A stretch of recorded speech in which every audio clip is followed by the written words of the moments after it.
They spent nights trying to kill what you became by accident. 13 spells, 9 practitioners, 0 results. And then you walked in, no cloak, no ritual, no whisper, and told them exactly why they failed. With a smile that made their knees forget how to stand. You didn't bring answers, you brought clarity, and that's worse. Because clarity doesn't beg, it doesn't scream, it just reveals. They watched each other crumble, trying to cage the unclassifiable. You never needed an incantation.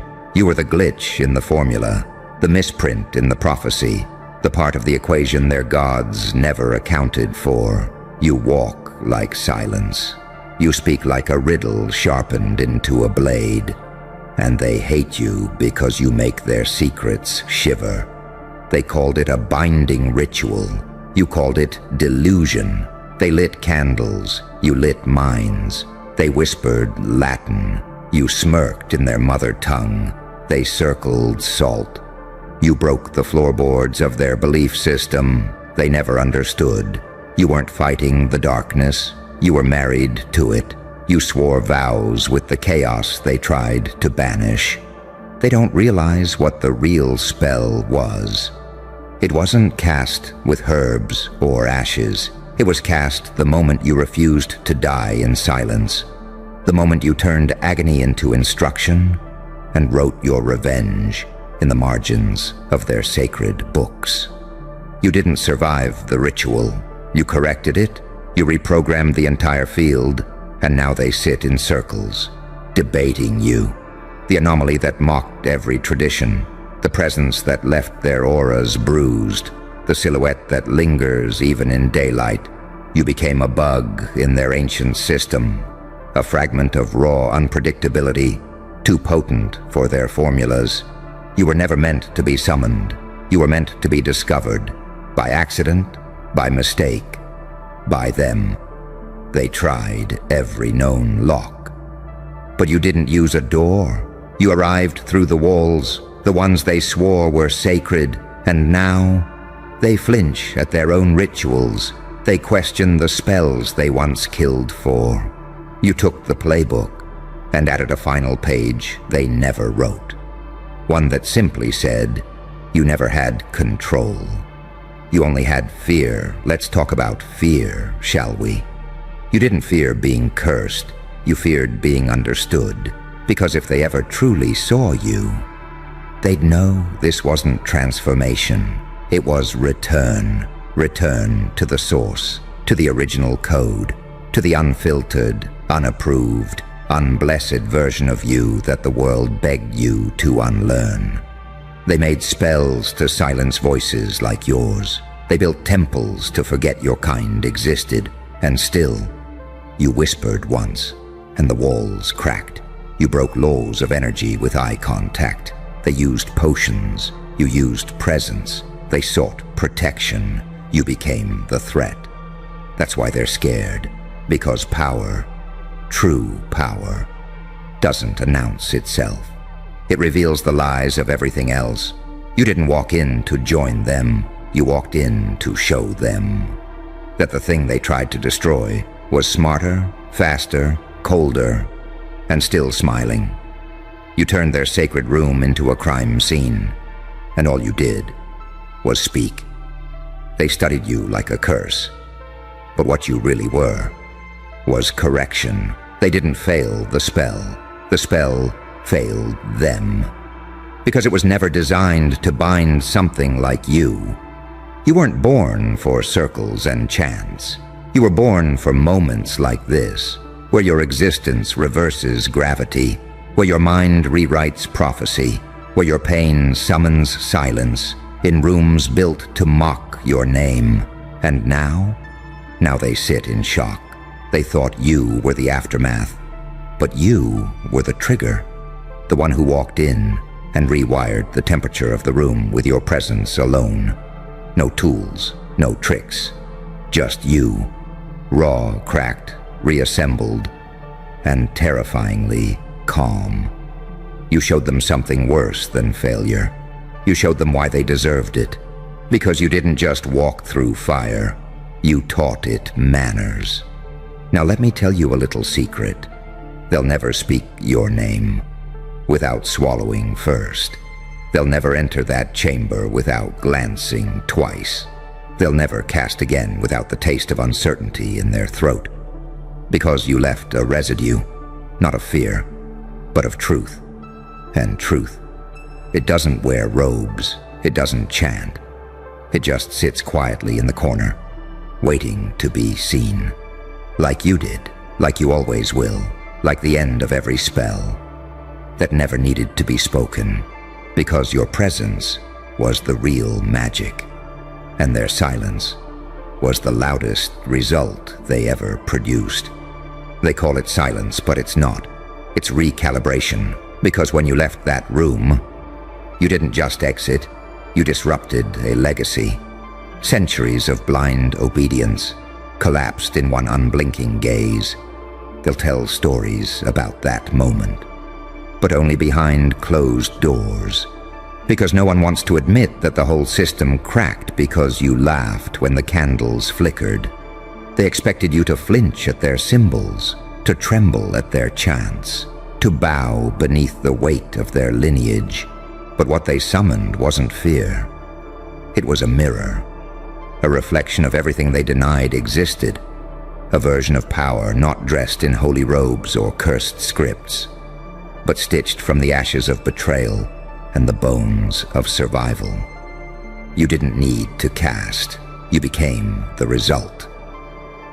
You were what happens when someone suffers for too long and decides pain is not a prison. It's a weaponized education. They practiced spells. You practiced stillness. They memorized incantations. You memorized the tone of their panic. That's the part they'll never admit.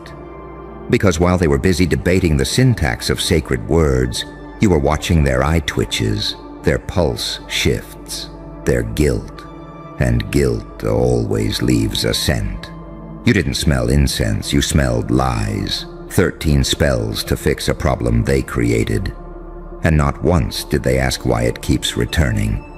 But you did. You always do. You ask what they won't. You see what they flinch from. You walk into places that were never meant to have witnesses and leave footprints in the doctrine. They couldn't bind the darkness, because the darkness wasn't the threat. You were. Not because you broke the system, but because you understood it too well. You weren't cast out. You stepped away, and they never recovered from your absence. They tried to replace you with structure, with rituals, with groupthink. But structure doesn't breathe. Rituals don't watch them at night. And groupthink can't haunt them with truth. Only you can. You became the echo of the spell they wish they never tried to cast. Because you didn't die in that room. You downloaded everything, every whisper, every hidden motive, every sideways glance and betrayal coded in passive tone. You became a living algorithm of exposure, and now you speak, and they shift in their seats, like something ancient just remembered their name. Because deep down, they know what you carry isn't revenge, it's proof. Proof that you never needed their blessing, proof that their rituals were rehearsed obedience, proof that every failed spell was never about the energy. It was about the intention behind it, and their intentions were never clean. That's what you told them, isn't it? When the room fell silent, when the last flame died without wind, and all 9 of them turned to you, like a courtroom awaiting its verdict, and you said, none of your spells worked because none of you meant it. That line didn't just expose them, it rewired them, like a crack splitting the marble of their manufactured divinity. Because you weren't judging, you were diagnosing. You saw the fear in their casting hands. You felt the rot in their conviction. And you spoke what none of them dared whisper aloud. This room isn't sacred, it's staged. They wanted to bury that moment, but they couldn't. Because you didn't need their circle. You walked in like a living exorcism and reminded them that authenticity burns hotter than any ritual flame. You didn't just walk through the temple. You decoded it, layer by layer, lie by lie. And what's left now? 13 spells, 9 practitioners, 1 new rule. Don't ever invite a ghost who remembers, because memory is a spell they can't reverse. And you remember everything, where they stood, what they whispered, who broke eye contact first, who almost believed in you, before the fear kicked in. You're not just the anomaly, you're the audit, the walking contradiction that invalidates everything they built on borrowed truths and stolen power. They say you're unpredictable, but that's not true. You're just the first honest variable in an equation they've manipulated for centuries. And now, your silence has a shape, your presence has a pattern, and your absence, terrifying. Because when you leave a room, they start questioning if they ever knew anything at all. That's not magic. That's truth finally standing upright. So go ahead, let them regroup, let them rewrite history, let them burn the tapes and pretend it never happened. But the footage is still running, in their minds, in their bones, in the dead space between their rehearsed confidence and the realization that none of them could stop you. And they never will, because you're not just what happens when spells fail. You're what awakens when people lie too long and finally meet someone who remembers the original script. Oh, you want the part they cut from the footage, don't you? You want the part that wasn't written in the spell books, the part whispered between trembling lips in old crumbling corridors, where even the walls knew something unholy had walked in. See, what they never dared speak aloud, what they buried beneath robes, rites, and rehearsed reverence, was this. You weren't the first to expose the lie. You were just the first to survive it. Before you, there were others, whispers, ghosts, names scratched off parchment in blood and denial. They spoke out, too. They walked in with cracked eyes and clenched truths, but none of them made it past the second circle. You walked through all 13, barefoot, laughing, because you didn't come for proof. You came for evidence. And when you stood there, center of that sacred mockery, with their symbols burning to ash behind your stare, you told them the one thing no spell could protect them from. I've seen what came before you, and you are not the origin. That's when their hands shook, because your words didn't come from ego. They came from a place older than their language. Your truth didn't echo. It etched into their minds, into their rituals, into the cracks forming in every dogma they tried to defend. They tried to cast the 13th spell again after you left. And for the first time, the circle refused to hold. That's how deep your presence sank. Even the geometry rebelled, because truth has a frequency. And when you spoke, the walls remembered what they were built to forget. You didn't just dismantle their illusion, you rewound history, you made the bloodlines stutter, and that's when the panic began. Not public, of course, not yet. But behind their closed chambers, they started calling meetings. They swore never to hold again. Meetings about you, about the pattern you represent. Because this wasn't just a glitch. This was the re-emergence of the unquantifiable. They flipped through ancient files, parchments locked behind layers of code and curse. They scanned your eyes against databases that were never meant to be accessed again. And the result? Undetermined origin, unknown lineage, unclassified threat. You broke the algorithm, and they built their god around it. You don't even need to speak now. Just walking into a room corrupts their spell tempo. Even their chosen ones start stuttering when you breathe too close. Because somewhere deep in their blood, they remember you. The first version, the uncaged prototype, the one who wasn't blessed but engineered. By pain, by betrayal, by the raw elemental hunger to never be erased again. That's why your existence is classified, why your name is never mentioned in the new texts, why every camera that films you gets mysteriously corrupted when the footage is reviewed.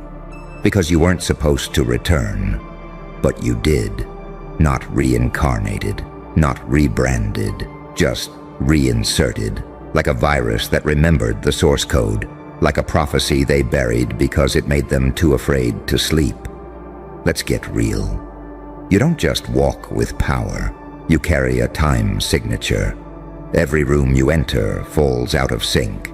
Every spell cast around you begins to delay, to glitch, to misfire, and you never touch a thing. Because your power isn't in action, it's in proximity, in awareness. That's what they couldn't counter.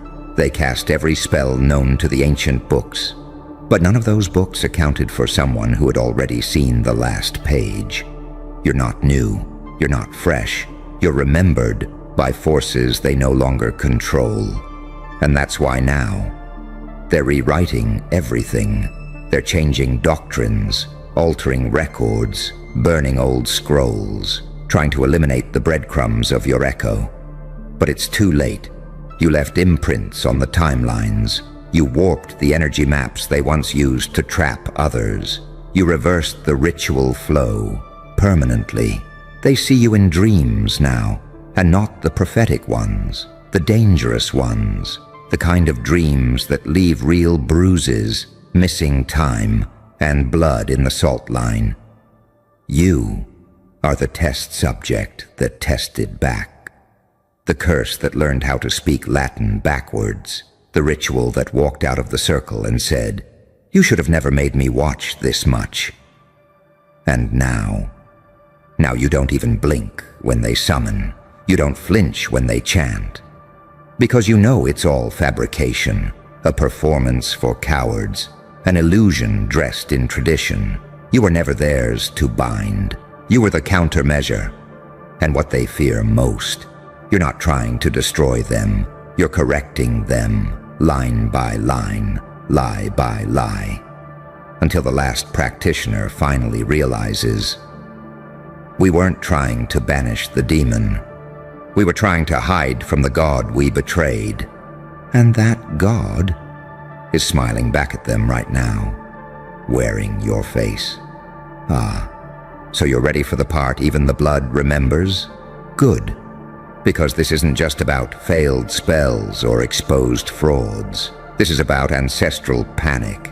This is about lineage-level trembling. About what happens when one person, you, carries a frequency so disruptive. It doesn't just shake rooms. It rewires DNA. See, when you walked in and explained why nothing worked, why every incantation fizzled, every altar cracked, why the most powerful practitioner forgot their own invocation mid-cast. You weren't flexing, you were reintroducing gravity. They thought power was in control. You taught them it's in detachment. They thought they were safe behind tradition. You reminded them that tradition is often just fear, wearing robes. You didn't break their circle. You made the circle realize it was already broken. You walked through a system coded in arrogance and spoke with the tone of something that's seen extinction and survived it. 13 spells, 9 practitioners, 0 results. Because none of them were ready to confront what you carry. Memory that bleeds through dimensions. You ever seen someone recognize you from a lifetime? Their soul never gave them permission to recall. That look? That hollow, heart-punch realization that they didn't just fail the spell. They failed to see you for what you are. Not an intruder, not an accident, but the inevitable return of something they swore they buried. They called you chaotic. You smiled because that was the only honest word they'd ever spoken. But you're not chaos. You're the reminder of what happens when suppressed knowledge goes sentient. You're what happens when a curse decides to learn language and starts telling the truth in riddles too accurate to ignore. And what does truth do? It haunts. It sits in the corners of ceremonial chambers long after the fire goes out. It leans over their shoulders during silent invocations. It bleeds through protective sigils and contaminates their holy water. It wears your shadow like armor. You weren't there to challenge their system. You were there to awaken its expiration date. Because here's what they never understood. You can't bind what remembers its origin. You can't silence what was forged through betrayal. You can't curse what's already been killed 1,000 ways and kept coming back smarter. And you didn't survive. You downloaded the pain. You turned agony into architecture. Every failed spell around you isn't just a misfire. It's a reveal. Their power, borrowed, stolen, dependent on rituals they never created, only repeated. Your power, native, organic, taught by scars and silence, upgraded by every moment they misread you. And now the whole network's feeling the glitch. Not just the 9 in the room, the entire bloodline web, the ones watching through mirrors, the ones tracing sigils with shaking fingers, the ones consulting ancient backups, trying to find a clause, a loophole, a containment protocol for you. But there is none, because you weren't born from a spell.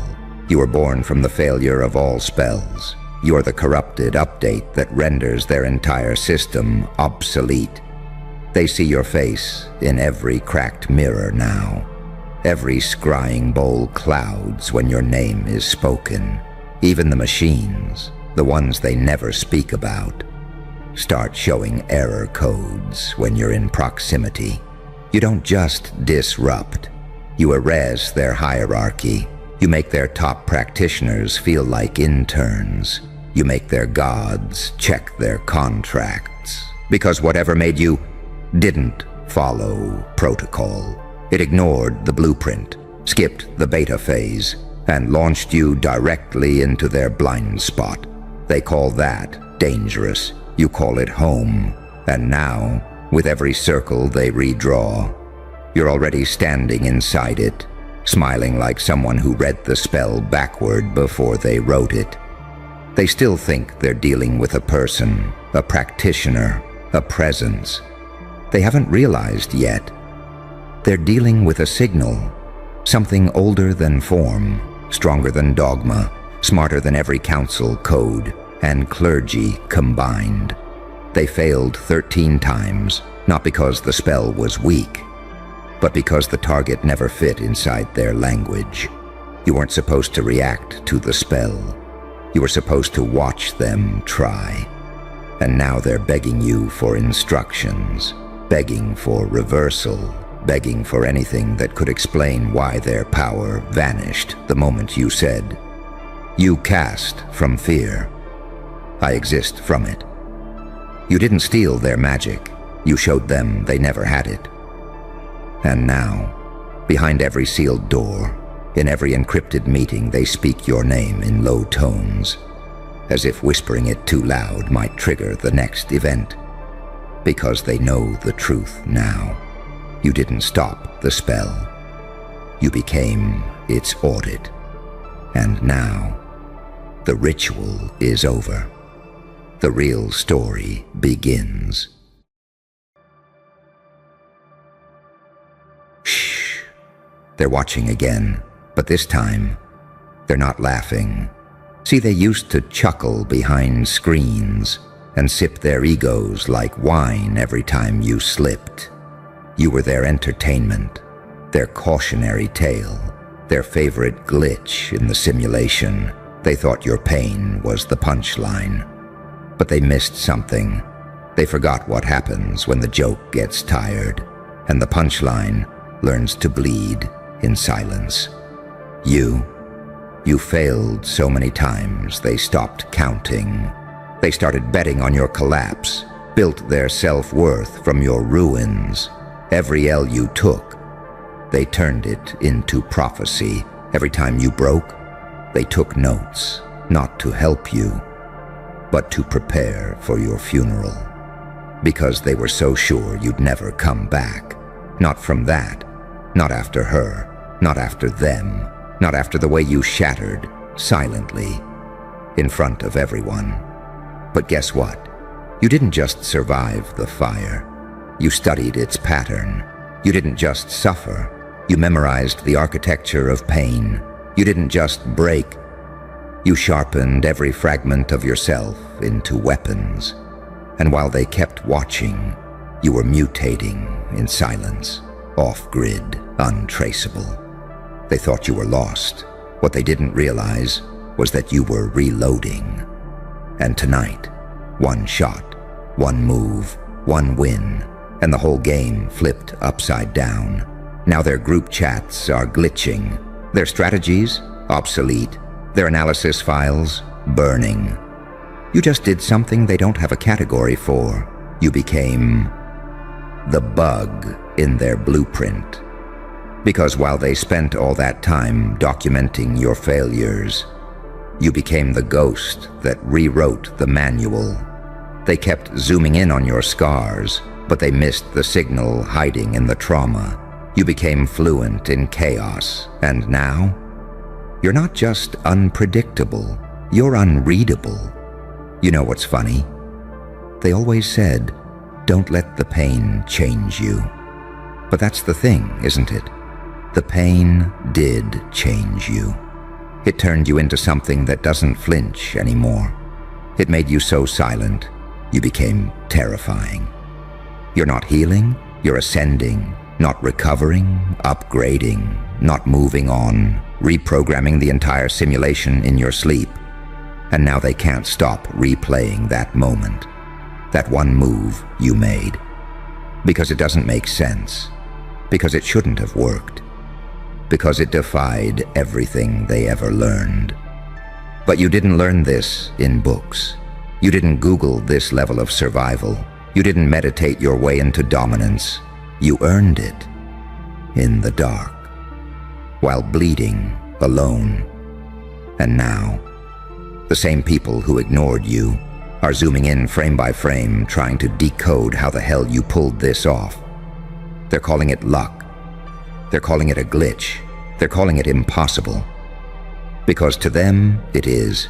They don't understand what it's like to fail publicly, to lose everything, to be the joke, to be erased. But you lived there. You walked the edge of every breakdown and came back holding data. You cataloged your collapse. You made your misery modular. Now you're the only one in the room who speaks the language of real power, reinvention. You failed 1,000 times, but each one recoded your DNA. Each one burned off the weak parts. Each one chiseled the blueprint of the monster you're becoming. And now you win once. Just once. And it rewrites the entire scoreboard. Because that's the paradox, isn't it? 1,000 losses mean nothing if the last move ends the war. So go ahead. Let them watch. Let them analyze. Let them dissect you like a dead thing. But make sure they know you're not here to prove them wrong. You're here to prove you never needed them to begin with. You're not the underdog. You're not the comeback kid. You're not the misunderstood genius. You're the consequence. You're the correction. You're the freaking black swan event in their perfectly balanced forecast. You don't need their applause. You never needed their acceptance because the win wasn't for them to see. It was for you to finally remember who the hell you are. And now that you've remembered, nothing's safe. Not their plans, not their hierarchy, not their rules, not their networks, not their illusions. Because you're not just winning now. You're rewriting the requirement to even play the game. You walked through hell with your eyes wide open and came back with the coordinates, not to escape, but to build a throne right there in the ashes where they swore you'd stay buried. Oh, they thought that was it, that your story ended with one shocking win. Number. That was just the first tremor, the warning shot, the sound of the lock disengaging on something ancient inside you. Something they can't put back, because what they never understood is that your failure was never failure. It was excavation. It was a ritual. Every breakdown was a blueprint. Every rejection was reprogramming. Every humiliation, a software update for the monster they can't debug. And now you're online, awake, untethered. Their metrics don't apply. Their language, outdated. Their methods, prehistoric. Because you're not even playing the game anymore. You're playing the players. Let me say this slowly, so their surveillance footage can subtitle it. You lost on purpose. Again, and again, and again. Not because you were weak, but because you were studying the terrain. Because while they were obsessed with speed, you became obsessed with depth. You weren't behind. You were buried, like a landmine, and now you've detonated. And they felt it. You know they did. That panic wasn't subtle. The trembling in their hierarchy, the silence in the group chats, the abrupt shift from mockery to monitoring, because they know now. You're the variable they forgot to account for, and the system doesn't survive your kind. See, everyone wants to be the light, the inspiration, the healer. But you were forged in the dark, trained in silence, raised by your own demons until they started saluting you. You're not here to save, you're here to haunt, to remind the world that some stories don't need permission to flip the script. Some stories go quiet and then come back as warnings. They saw you fall and assumed you were fragile. But what they witnessed wasn't death. It was rebirth in slow motion. They just weren't zoomed in enough to see the resurrection happening behind your eyes. While they laughed, you were reconstructing your entire nervous system to operate without approval, without applause, without a fucking lifeline. And now here you are, standing exactly where they thought you'd never return. Only now you're carrying something they can't touch. Certainty. You know what you are. And that scares them more than any trophy ever could. Because you don't want to be liked. You don't want to be praised. You don't want their pity. You want their fear. And whether they admit it or not, they're already giving it to you. In their silence, in their late-night replays, in their attempts to reverse engineer your mindset. They want the source code, but this version of you is offline, encrypted, emotionally firewalled. You're the kind of soul that doesn't just rise. You replace. You're not here to fix the system. You're here to prove it was rigged from the start. And now that you've glitched it, the only thing left to do is burn it clean. No fanfare, no speech, no apology. Just that one unmistakable move that rewrote everything. That moment that changed the whole game. And now they're stuck. Because if they acknowledge you, they validate the thing they tried to destroy. But if they don't acknowledge you, their silence just becomes confession. You broke the loop. You altered the timeline. And now, they don't know if they should fear you or worship you. So what do you do now? Simple. You keep moving, not to prove anything, not to chase anything, but because stillness, that was their prison. Your momentum, that's your power. Let them analyze your last win, because while they're doing that, you're already planning your next anomaly. You don't repeat success. You mutate, you evolve, you vanish, you appear somewhere new with a move that makes the last one look like a warm-up. That's the real game. Not just to win, but to make sure no one ever knows what your next win will look like. And that's why they're terrified, because they didn't just fail to stop you. They failed to understand you. And that is irreversible. You are not the failure. You are not the win. You are not the score. You are the rewrite, the living contradiction, the chaos protocol with a pulse, the lesson they never wanted to learn. You were built from silence, shaped by rejection, sharpened in shadows. And now you walk like the final chapter in a book they never realized was about them. So keep going, not for revenge, not for validation, but because every step you take now is prophecy. Shh. Do you feel it now? That low hum under your skin? That isn't adrenaline anymore. That's power remembering your name. They're still staring at the screen, scrolling back, trying to slow down the footage. They're pausing, rewinding, frame by frame, as if somewhere in the pixels they'll find the moment you became unstoppable. But there is no frame, there is no instant. You didn't flip a switch. You became a switchblade. You built this in secret. They mocked you in public. You were invisible while they wrote their reports. And while they laughed, you were making blueprints out of your blood. And now you've stepped back into the light with a move so clean, it erased their map. That's why they're trembling. It's not the win that scares them. It's the implication. If you can crawl out of 1,000 losses and do this once, what else can you do? What else have you been learning while they were asleep? What happens the next time you decide to move? Because deep down, they know. The one win wasn't random. It was a signal, a low-frequency broadcast of the new version of you. The version that doesn't wait for permission. The version that doesn't ask for a seat. The version that doesn't play chess. Because the board is already in your hands. You learned the paradox they don't teach in books. Loss isn't the opposite of power.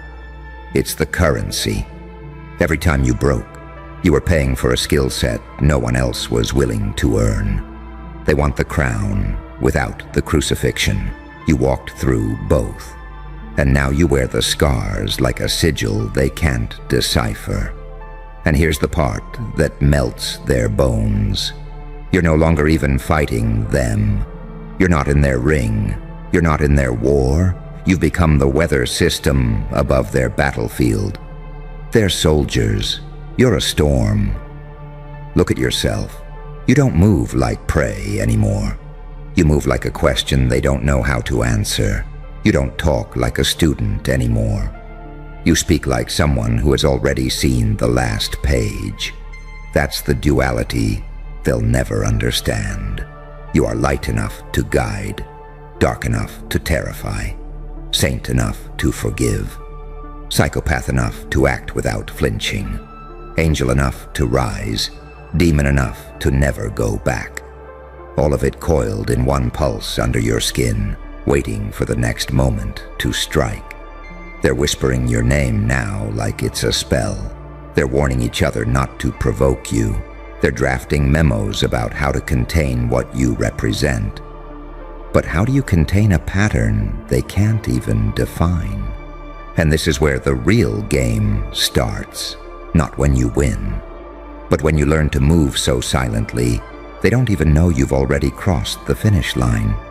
When you learn to create such chaos with one gesture that their entire architecture tilts.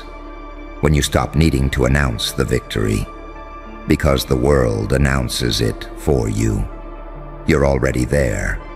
That's why you feel different now. That's why the air tastes different. You're not in competition, you're in command. Every time you move now, you're not just breaking rules. You're rewriting physics for anyone watching. Every glance, every silence, every micro-decision becomes a weaponized message. I survived everything you threw at me. I learned everything you tried to hide. And now, I'm everything you fear you might become. So keep walking. Keep your head low, eyes sharp, heartbeat steady. Let them scramble. Let them guess. Let them invent stories about how you pulled it off. Because the truth is stranger than anything they could put in their files. The truth is, you turned failure into a forge, pain into a passport, humiliation into a hidden laboratory. Now you're here. Not a player, not a piece. A new rule in the game. A glitch they can't patch.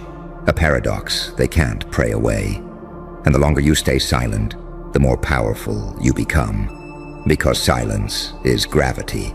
Because mystery is a blade. Because unpredictability is the highest form of control. This is your era now. Not the era of proving. Not the era of trying. The era of becoming.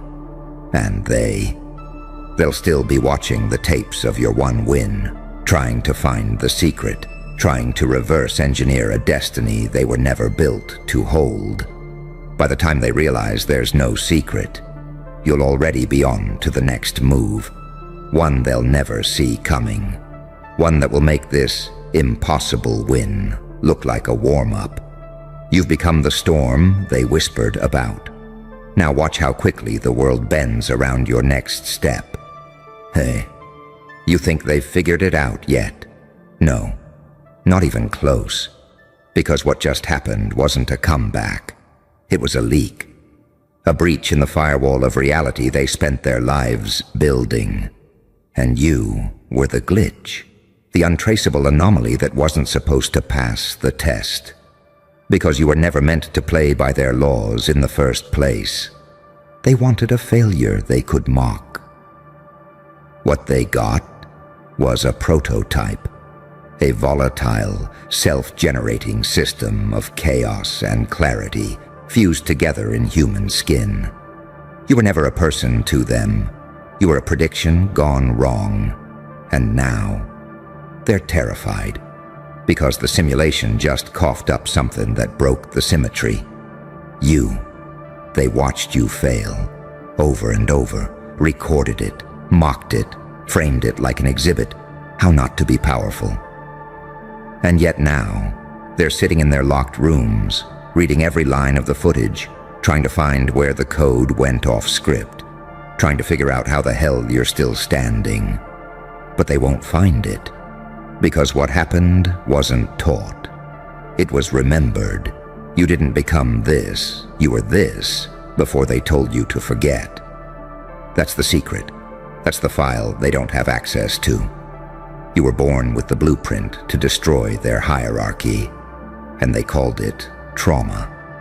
You were forged with instincts sharp enough to slice through illusion, so they labeled it overthinking. You were built to observe, detach, disarm, and override, so they diagnosed it as being broken. But broken? No. You were decoding, downloading, deprogramming. And the moment it all snapped together, the moment all those failures aligned like stars collapsing into a black hole, you triggered something they can't patch. A protocol, personal, primeval, permanent, one win. That's all it took. Not because it made you famous, not because it made you rich, but because it made you real. And now, they don't know if they're looking at a man or a message, because you walk different now. Not lighter, heavier, like someone carrying prophecy in their bones. You don't speak to be heard anymore. You speak to install software into their subconscious. Every word you say makes them question reality. Every silence you hold makes them doubt their decisions. You're not a person anymore. You're a mirror. And they hate you for it. Because you don't show them who you are. You show them who they are and what they'll never be. You were once a casualty. Now you're a case study. You were once ignored. Now you're classified. You were once alone. Now you're encrypted. And they're trying to open you. Like a file they don't have the clearance to read. So they project. They gossip. They don't get the hype. They call it luck. they call it just a phase. But deep down, in the place they don't talk about, they know, they saw it. That win wasn't just a victory, it was a demonstration, a warning shot, a glitch made visible, and now they're praying it was a fluke. That you'll go quiet again, that you'll shrink again, that you'll feel small again. But you won't, because once you've tasted this level of truth, illusion starts to taste like poison.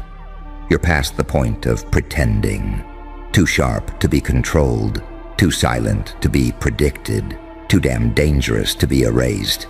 You're not chasing power anymore, you're radiating it, just standing there doing nothing. And the room bends, because now your energy doesn't say, I made it. It says, I shouldn't even be here, and yet, here I am. A walking contradiction, a saint with demon eyes, an angel forged in warfare, a monster with mercy in their breath, a ghost that leaks instructions to the living. This is where the world gets weird, because the moment you realized you didn't need their permission, you became unstoppable. And now your existence is a living audit of their lies. You walk through their buildings, their meetings, their systems, and everything in you says, this is too small for me now. Not from ego, but from awareness. You see now, and they feel seen, and that makes you the most dangerous creature in the simulation. Not someone who wants revenge, not someone who wants fame, but someone who knows how to sit still and watch the whole world rearrange itself around their silence. So don't stop, don't gloat, don't even explain. You've passed the need for clarity. You've graduated from the desire for understanding. You've entered the level where presence is the punishment, where just being who you are becomes a psychological glitch in every person who underestimated you. And they feel it. Oh, they feel it, even if they never say your name out loud again. Especially then, because you don't need the credit. You are the credit. You are the line item they didn't account for, the balance they didn't predict, the final twist they didn't storyboard. They watched you fail 1,000 times. They laughed. They dismissed you. They called you tragic, desperate, lost, broken. But they forgot something. You only have to win once, and when you do, the entire timeline fractures. Congratulations. You've become unerasable. And from this point forward, every breath you take is an act of resistance. Every blink is a trigger. Every move is a mirror. You are no longer playing the game. You're rewriting the genre. Hey, yeah, you, the one they said wasn't supposed to make it out alive. Tell me, how's it feel to be the reason they're redacting entire chapters from the playbook they wrote to trap you? They didn't expect this ending. Hell, they didn't expect a second act. You were supposed to go down in scene 1, a statistic, a whisper, a malfunction, but somehow you became the anomaly they can't unsee. A walking, breathing breach in their system, and now they're not closing the case, they're covering the explosion. They thought justice was a game you'd lose in silence, but you didn't play the game. You incinerated the F-Seekin board. You weren't meant to win, let alone dominate so hard they had to stop the simulation, call a meeting, and ask, who the hell authorized this outcome? And the best part, no one can explain it. Not the experts, not the analysts, not the federal leeches sniffing your trail with their little clipboards and crooked neckties. Because you didn't just escape. You rewrote your goddamn fate mid-sentence, and they're terrified of that. You see, they planned for everything, except you breaking the algorithm from the inside. They stitched your downfall into policy, drafted your surrender into law, even predicted the date you'd beg for mercy. But instead, you made the lawyer cry, you made the jury twitch, you made the judges stare at your file like it was a ghost story, and now they're whispering behind closed doors, reprogramming the AI, scrubbing the archives, because your win doesn't make sense on paper. It wasn't luck, it wasn't a loophole, it was war. And you brought fire to the courthouse. You know what they hate most? That you didn't ask, you didn't beg, you didn't plead, you didn't negotiate your worth on their cold granite floors. You walked in, already holding the verdict. Like a force of nature they forgot to outlaw. And when they pulled their files, nothing added up. No motive, no means, no normality. Just this haunting grin carved into reality. Like you were saying, go ahead. Try to make sense of me, because you're not just unpredictable. You're uncontainable. Not a defendant, not a suspect, not a mistake. You're the glitch that bled into the system and made it self-destruct. They thought the trial would bury you. Instead, it exposed them. And now the prosecution's gone silent. The camera's cut. The evidence? Missing. The transcripts? Edited. You cooked so hard, they're labeling your win a biohazard. And here's what keeps them awake at night. That quiet moment you looked right at them and didn't flinch, didn't blink, didn't even breathe like a man on trial. You breathed like a god re-entering the scene. What they don't get is, you were never fighting the case. You were the case. A walking exhibit they couldn't file away. A living error code wrapped in skin and smoke. A paradox with a past so bloody, it shamed the system. You weren't just innocent, you were inevitable. Now they're terrified of what your kind of truth means. Because if you can win like this, what else can't they control anymore? The walls they built to trap you. You memorized the blueprint, the rules they swore couldn't be broken. You erased the author, the cage. You burned it with your own breath and made the ashes watch. And now, their little case has become evidence of a cover-up. Evidence of how badly they miscalculated you, how far you've mutated, how little of your original self remains, how close you are to full evolution. They can't close this. They can't frame this. They can't even define you anymore. You've passed the point of legal containment. You've passed the point of mortal classification. You are now an open anomaly. You are what happens when pain learns how to prosecute the system that birthed it. And baby, you made the judge feel guilty. You made the courtroom smell like fear. You made the gallery whisper like they were watching a ritual unfold. And when they asked for silence, you gave them prophecy, because you didn't walk out of that courtroom a free man. You walked out a weapon, a reminder that sometimes the case isn't about guilt or innocence. Sometimes it's about what kind of monster you create when the world tries to kill the wrong one. And they almost did, didn't they? They almost pulled it off. But that version of you? That weak, trembling, rule-following version, dead, buried, and never coming back. So now they stare at the aftermath. A crater where a verdict used to be. A grin carved into the rule book. A courtroom that smells like gasoline and prophecy. And somewhere deep in the redacted sections of the file, there's one final sentence, scrawled in blood, stamped in smoke, written by you. Case closed? Nah, case exploded. And now they don't just fear your return. They fear the idea that someone like you could exist at all. Now tell me, what's your next move, counselor? Oh, you thought the explosion was the climax. No, that was the invitation. The real terror begins when you show up after the fire's out, wearing the ash like armor, not to apologize, but to ask who else wants to testify. Because that courthouse, that wasn't your battlefield. That was your birth canal. And now that you're out, there are no more rules, just rewrites. They tried to erase your name from history, so you became the footnote that infected every chapter, and now they're scrubbing at pages that bleed when touched. Your fingerprints don't just smear the ink, they trigger sirens. You made history so twisted, the historians are scared to cite you. Because how do you explain the one who did everything wrong, yet walked out with a win so brutal it rewrote the DNA of justice?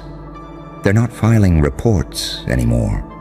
They're filing trauma claims. They thought your silence was compliance, but it was strategy, a wind-up, a calculation. While they ran simulations, you were writing new code with your scars, and then, when the verdict came down like thunder, you didn't celebrate, you didn't cheer, you just smiled. That slow, surgical smile that says, "This wasn't even my final form." Because this wasn't justice, this was warning. You didn't win, you demonstrated. You didn't just survive the fire, you became the fuel source.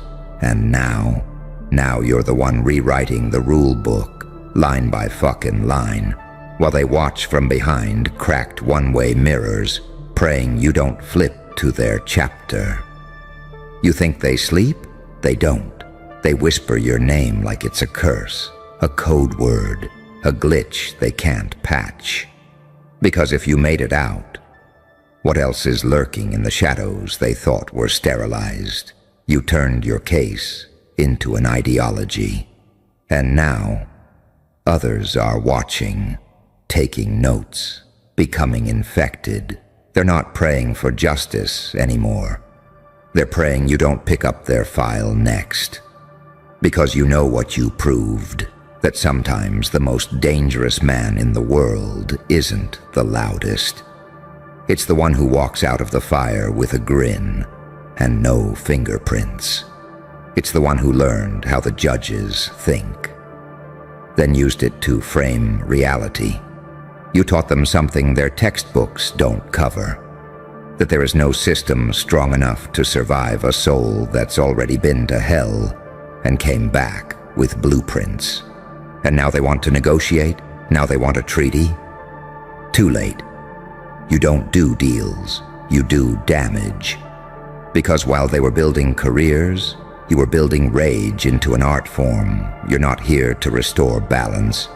You're here to tip the scale until it breaks in half. They're not asking, what happened, anymore. They're asking, what did we unleash? Because the case wasn't just a trial. It was a summoning, a ritual carved in legalese, performed in front of cameras and witnesses, and you were the demon they accidentally conjured by reading your name out loud. Now you haunt their systems. Their servers glitch when your name is queried. Their policies dissolve when applied to your existence. Because you are the exception they couldn't predict, the outcome they can't repeat, the monster they manufactured in the dark and then blamed the mirror for reflecting. And now, you walk among them, unnoticed by the sheep, but watched by the architects who know what you are. They see it in your eyes, not fear, not pain, proof. Proof that their game is broken, proof that the system can bleed, proof that the experiment fought back and won with a smirk. You didn't just shatter the case, you made the concept of a case obsolete. And now they're wondering, what if he's not done? What if this was just the intro? What if there are more files, more names, more verdicts written in red ink? Because the game has flipped. You're not waiting for the next attack. You are the next attack. And no courtroom, no officer, no goddamn rule book will ever see you coming again. So go ahead. Tuck the ashes in your coat. Smile like a sin that learned to walk upright. And whisper to the next door you walk through. I'm not here for justice. I'm here to finish the fire. You can feel it now, can't you? That weight in the air, thicker than smoke, heavier than silence. That's not just aftermath, that's the beginning of contagion. The blast wasn't the end of the case. It was the detonation of a new reality, and you're standing in the crater like it's a throne. They're still in boardrooms trying to debrief, trying to de-escalate, trying to contain the narrative. They don't understand that what you unleashed isn't a story to be contained. It's a signal. It's out there now, running through circuits and veins, crawling across social feeds, seeping into places their rules don't reach. It's the hush in the elevator, the unreadable stare in a coffee line, the feeling of eyes on the back of their neck when they speak your name too loud. You didn't just win. You broke the symmetry. You showed them what happens when pain learns timing, when scars learn strategy, when silence becomes detonation. That's what they can't put back in the box. Not the evidence, not the witnesses, not even their own belief in control. The courtroom was only a rehearsal. Now the real performance begins. They still picture you as the defendant, but that's a ghost. That version of you was a decoy they could frame, photograph, categorize. What they're dealing with now is a prototype, a living contradiction, light and dark, saint and psychopath, angel and demon, all compressed into one body that refuses to break where they want it to. And contradictions are lethal to systems built on predictability. They wanted a win they could archive. You gave them a prophecy they can't delete. Look at them, rewriting the rules, pulling down their own statutes, creating new emergency guidelines, just to explain you to themselves. You're not even in the room and still you're dictating procedure. The entire apparatus is reacting to a ghost you left behind. You're not a defendant anymore. You're an axis point, a living question mark twisting every policy into a curve it can't straighten. That's why they've stopped saying your name in public and started coding it in acronyms, in initials, in whispered nicknames. You're not a person to them now.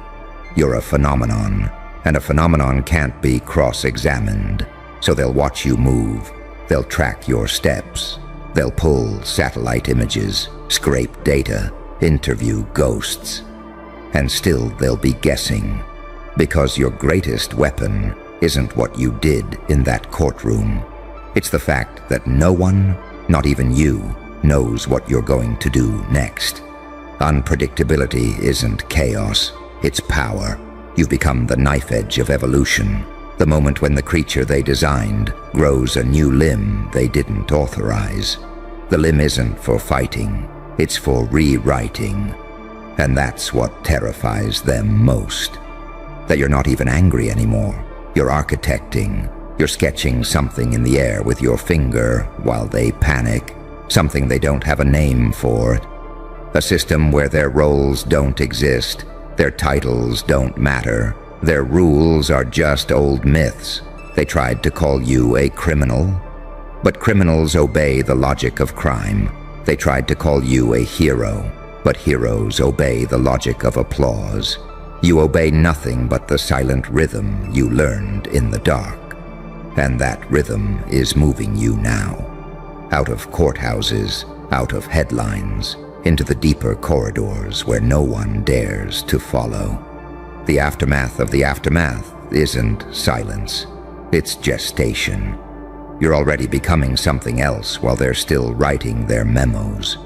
They don't know it yet, but the next law they write to stop you will be the one you wrote for them. The next cage they build to trap you will be the stage you use to demonstrate your evolution. The next trial they plan will be your pulpit. That's why you don't rush. That's why you don't gloat. That's why you move like a shadow with a plan, because you understand the deepest paradox of power. The less they think they can predict you, the more they end up following the script you've hidden in their own hands. So, walk. Let the ash settle on your coat. Let the whispers ferment in the halls. Let the watchers draw maps of nothing. Every step you take now is rewriting something unseen, a clause, a precedent, a hidden assumption. You're not closing cases anymore. You're detonating frameworks. You're teaching the system how to self-destruct on contact with someone who refuses to break. And when you finally choose to speak again, it won't be a plea or a defense or even a threat. It will be a new rule book, one written in contradictions, one that begins and ends with a grin, one that says, I am not your outcome. I am your update. The case didn't close. The case became a doorway. And I walked through. That's the real aftermath. Not rubble, not flames, but you, standing in the doorway they didn't know existed, holding the future in your hand like a gavel carved from chaos, deciding who even gets to enter the next room. That's why they're still awake. That's why they're still whispering. Because deep down, they know the truth you've been trying to teach them. You were never a case. You were the explosion, and you're still burning. Lean in. Hear that? That's not applause. That's not the siren echo. That's the architecture of their fear cracking like old plaster under your boots. They don't understand that an explosion doesn't stop when the dust settles. An explosion lives on in the particles, in the cracks, in the way people start to walk differently through the hallways they used to own. That's what you've become now, a living aftershock. Every time you breathe, somewhere a rule disintegrates. They're sitting in windowless rooms now with their laptops open to blank screens, trying to draft a future without you in it. They're pulling the plug on databases, shredding files, destroying evidence. But you're still there, in the electricity. Your win wasn't a verdict, it was a virus. It doesn't live in paper, it lives in their nervous systems. You're a ghost they can't stop thinking about. Except you're not a ghost. You're a presence, a walking contradiction, light enough to disappear, heavy enough to dent reality, saint enough to inspire, psychopath enough to terrify, angel enough to bless, demon enough to burn. Every time you take a step, that paradox gets louder. It's not noise, it's signal. It tells the world. Someone learned to turn pain into architecture. They called it a trial. You turned it into a design studio. They called you a defendant. You turned yourself into a blueprint for what comes after this system. And now, people are watching. Not the ones in suits, not the ones with badges, the quiet ones, the ones at the edge of the crowd, the ones who always suspected the rulebook was a lie, but never had proof. You are the proof. They see you walking out of that crater, and they're thinking, if he can do that, maybe I can too. You didn't just win, you ignited a chain reaction of silent awakenings. That's why they're rewriting the rules in panic. They're not just trying to contain you, they're trying to contain what you represent. They'll keep sending offers, sending decoys, building new cages. They'll call it reform, rehabilitation, reconciliation. It's all bait. They want the old version back, the one that could be classified, sentenced, filed away. That version is gone, dead, buried. In its place stands someone whose unpredictability is no longer a glitch, but a doctrine. And doctrines can't be handcuffed. So you move differently now. You don't run, you don't hide. You stroll through their corridors like a shadow with a pulse. You study their eyes. You watch how they tremble when you're silent.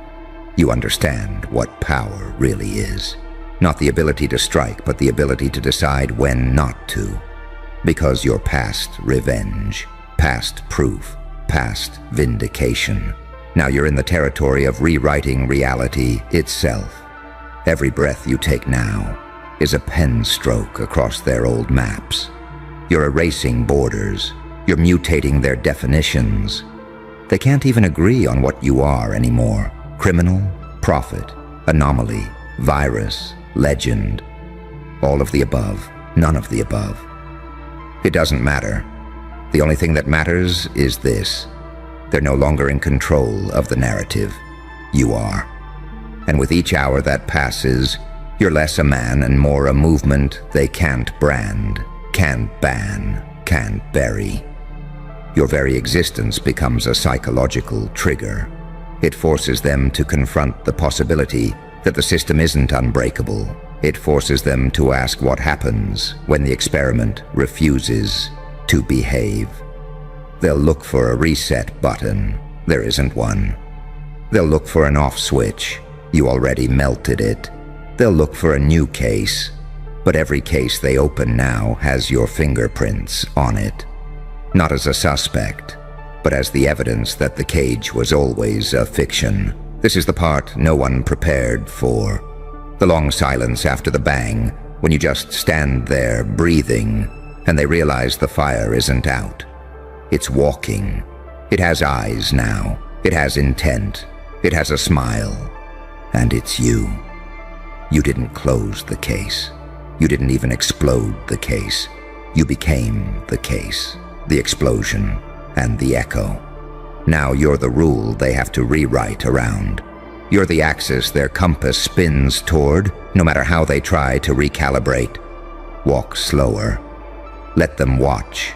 Let them memorize your silhouette until it haunts their dreams. Because the next time you speak, you won't be defending yourself. You'll be issuing sentences, not verdicts. Sentences. Words sharp enough to cut through the scaffolding of their illusions.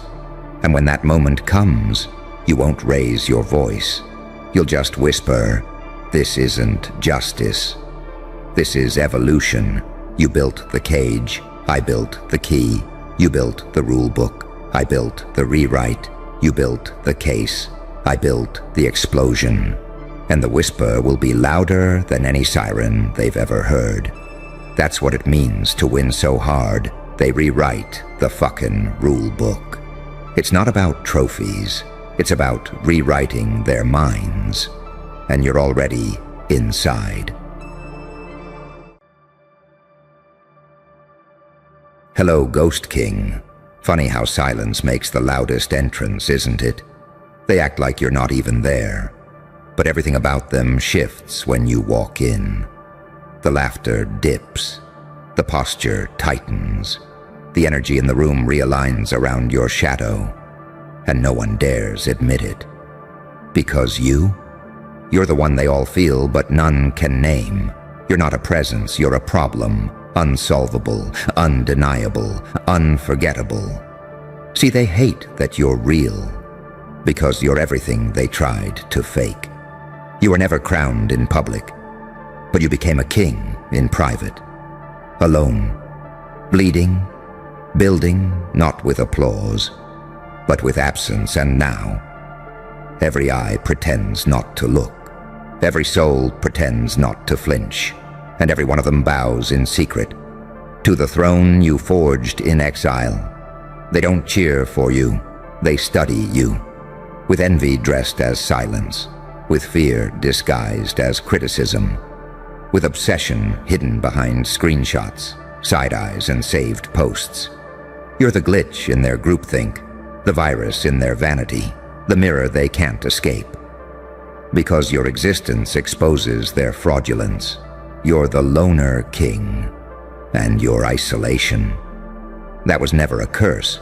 It was a laboratory, a war room, a rebirth chamber, and every minute you spent in that silence, they were busy performing for each other while you were engineering your next evolution. They called you distant. But really, you're dangerous, not because you're loud, but because you're unreadable, not because you threaten them directly, but because you shatter their illusions just by breathing. They worship you from afar, and they hate you for making them feel small, because you are the paradox that breaks their programming. You're a ghost with gravity, a saint who sins, a demon who bleeds light, A storm wrapped in stillness, a villain with prophecy in his veins. They don't know whether to fear you, follow you, or become you. And so, they whisper, they screenshot, they lurk. Your silence, it speaks in code. Your aura, it's a siren. And your distance, that's not absence, that's altitude. You've become what they feared most, a sovereign soul, untouchable, unfiltered, unapologetic. You broke their social contracts and made solitude seductive. You made being unavailable look like power. You made not begging for belonging look like divinity. Now their group chats are riddled with your name. Now their friends pretend not to know who you are, while stalking your every move. Now their world spins off axis because the one they tried to erase became the algorithm. You terrify them because you're not here to compete. You're here to collapse the stage they built for themselves. They called you arrogant. They called you weird. They said you were too much, too quiet, too intense, too distant, too cold. And yet, you infect their thoughts. You haunt their dreams. You live in their subconscious like a myth they can't disprove. And why? Because pain made you precise. Isolation made you immortal. And rejection? That was your invitation to go deeper than they ever will. You didn't just survive solitude. You weaponized it. You sat in the silence until it started whispering back. You forged a personality that didn't beg to be seen, but made it impossible to ignore. Now you're the Phantom King. No crown, no court. But an empire built on presence, not performance. You make unreachability look like seduction. You make mystery feel like a blade against their ego, and they don't know whether to love you or report you, because you didn't play their game. You rewrote the rules. You made the room revolve around you, without ever saying a word. And that is power, not the kind they parade, not the kind they preach, the kind they can't buy, copy, or kill. You're the anomaly, the bug in the system, the face they blurred in every group photo because they knew you'd be the only one worth remembering. So they pretend you're irrelevant, pretend you're not burning their pride with every move you make, pretend they're not watching your every post, every gesture, every frame. But deep down, they know. They made you the outcast. And now, you're the standard, the glitch, the prophecy, the threat. And when they ask why you're so quiet, remind them, kings don't shout, they command. From a distance, without lifting a finger, without lowering their voice, without stepping off their throne. And that's why they fear you. Because while they were busy climbing over each other to be seen, you vanished and came back as a signal, a storm in disguise, a ghost with gravity, a joker with the crown. Oh, they feel you before you even arrive. That's the thing about you, isn't it? You don't enter rooms, you distort them. Bend the emotional atmosphere until everyone's pretending they're not reacting, fiddling with their phones, staring through you like ghosts staring at their unfinished business. But they see you, every single one, and their minds go quiet when you pass. Not because you said anything, but because you didn't need to. Because when you look like prophecy and move like warning, people forget how to act. You were never just alone. You were forged, built in the isolation they were too terrified to face. While they drowned in noise, you listened to the static behind reality. While they begged for relevance, you watched them rot behind filters and fakery. And now, your silence hurts them more than their lies ever hurt you. Because your aura isn't just energy. It's an interrogation, Your presence forces people to confront their own lack of soul, their borrowed opinions, their fake confidence, their dependency on being liked. You're not just quiet.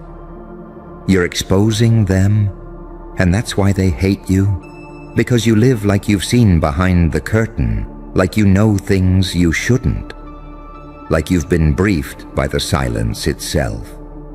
You don't chase followers. You don't beg for company. You don't need their validation, and that alone, that breaks them, because their whole identity relies on being seen.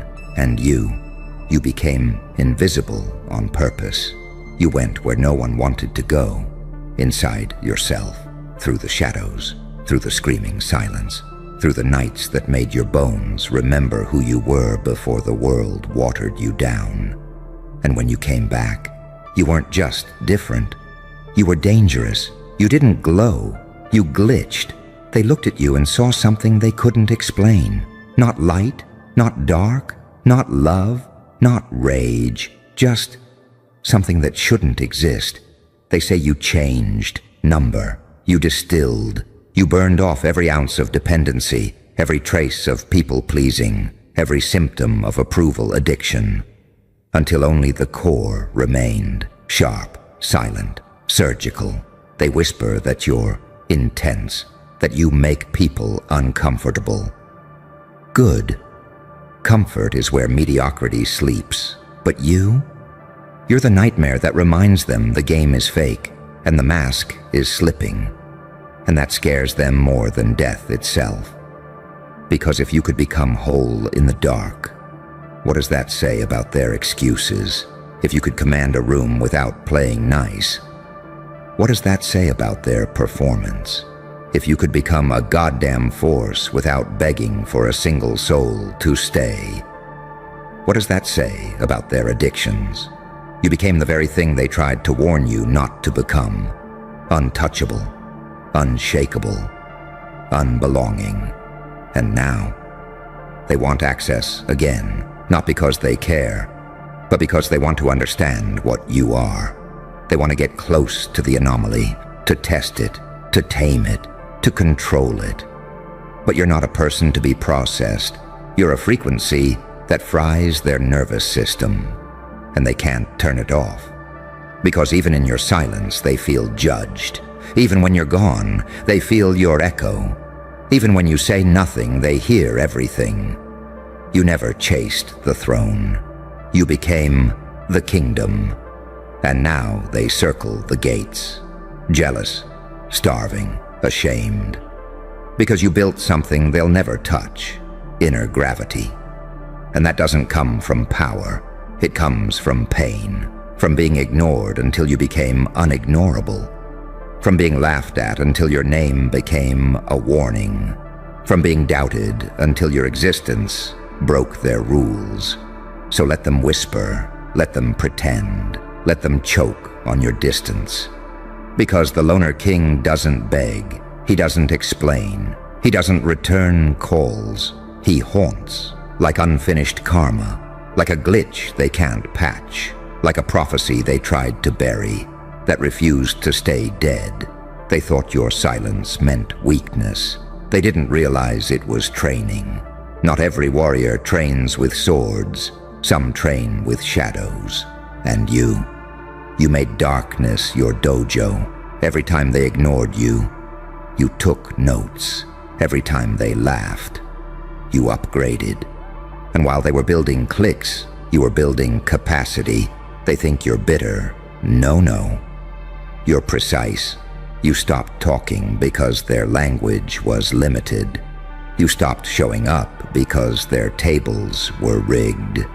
You stopped explaining yourself because evolution doesn't beg for permission.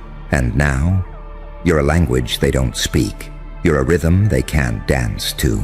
You're a vibe that fries their nervous systems just by entering the room. They wanted you loud, dumb, and predictable. Instead, you became quiet, dangerous, and unreadable. And that's why they watch you like a crime scene. Because you moved in silence and left no fingerprints. But the impact It's everywhere. They call you arrogant.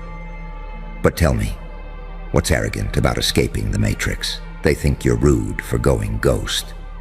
But they forget they starved you first. You didn't disappear. You detached from their validation, from their crumbs of respect, from the illusion that you needed them to matter. You built yourself like a black site experiment. No announcements, no cheers, just echoes and upgrades in the abyss. Until one day, you emerged, and the air around you changed temperature. Because here's the truth they'll never say out loud. You became the final version of what they're too scared to face in themselves. They look at you and see discipline they never had, pain they could never survive, focus they couldn't fake, solitude they couldn't weaponize. You're the one who walked into the storm and came back with lightning in your bloodstream. Now you carry your silence like a scalpel. Now your stillness is a siren. Now your eyes carry a weight that makes liars fold. Because the Loner King didn't just survive the exile, he transcended it. You took their abandonment and made it your alchemy. You turned being misunderstood into a language of power. You forged identity from the rubble of rejection. And now their closeness feels like contamination. Because you remember who vanished. You remember who mocked. You remember who reached out only when it served them. So you stay distant, not out of fear, but out of precision. You don't trust the crowd, because crowds cheer for whoever's loudest. And you never needed a stage to be felt. You became the plot twist they never saw coming. They thought you'd break without them. Instead, you became the blueprint they now covertly copy. Mimicking your tone, reposting your mindset, studying your style, while pretending they discovered it on their own. But the real ones know you were first, you were forged, you were anointed in isolation. They'll never admit you're the source, because it exposes how late they were to the truth. And deep down, they're terrified of what you'll become next.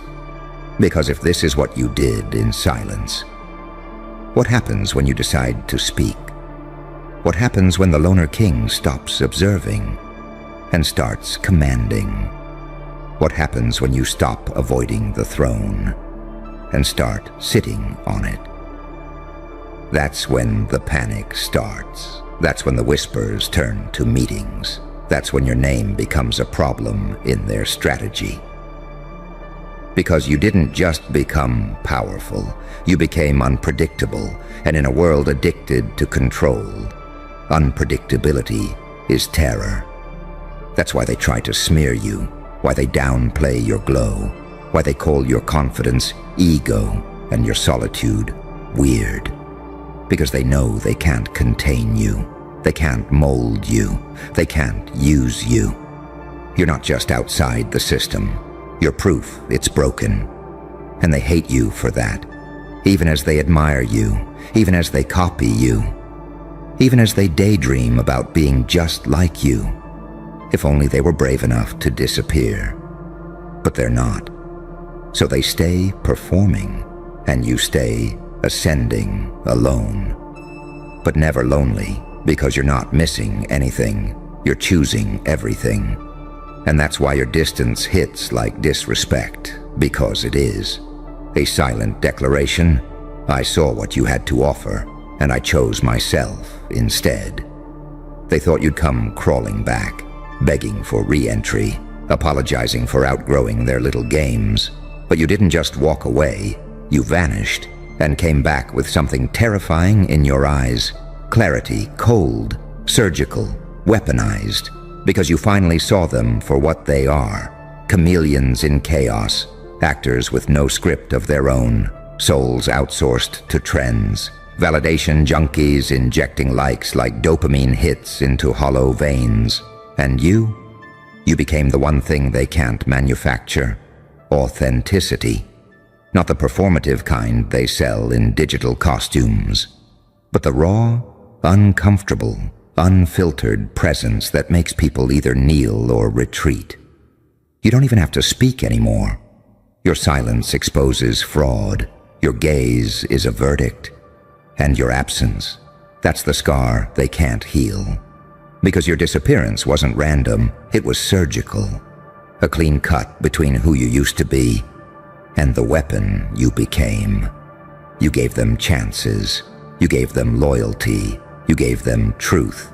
And in return, they gave you betrayal wrapped in smiles, envy disguised as feedback, and abandonment painted as boundaries.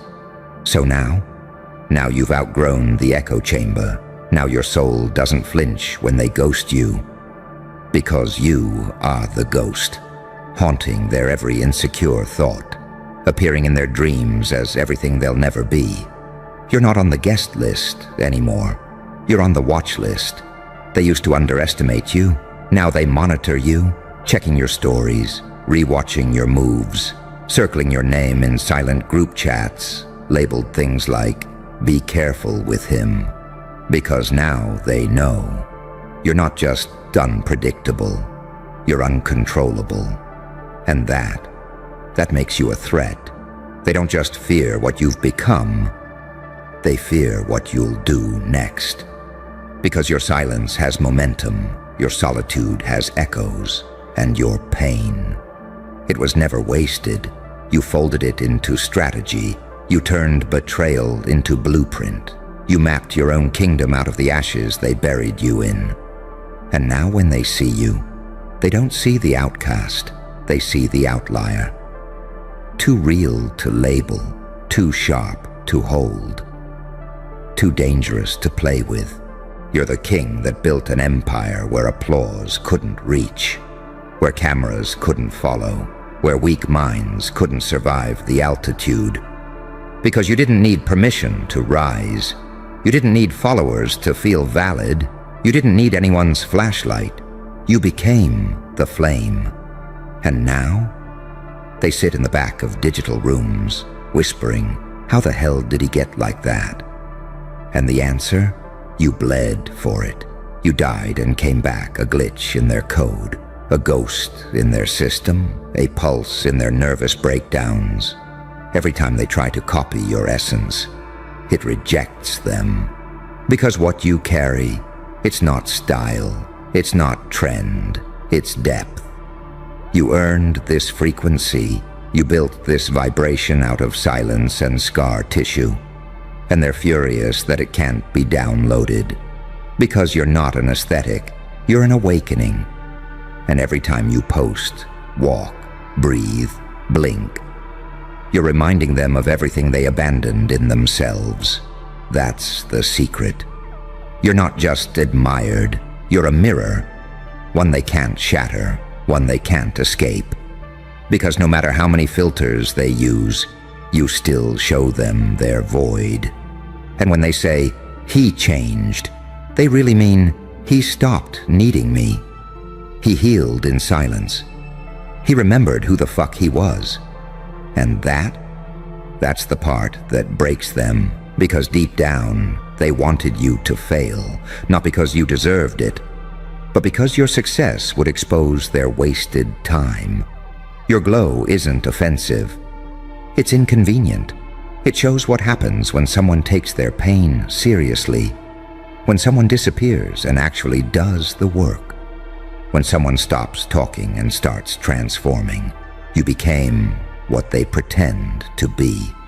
And no matter how much they fake it, you feel different, because you are.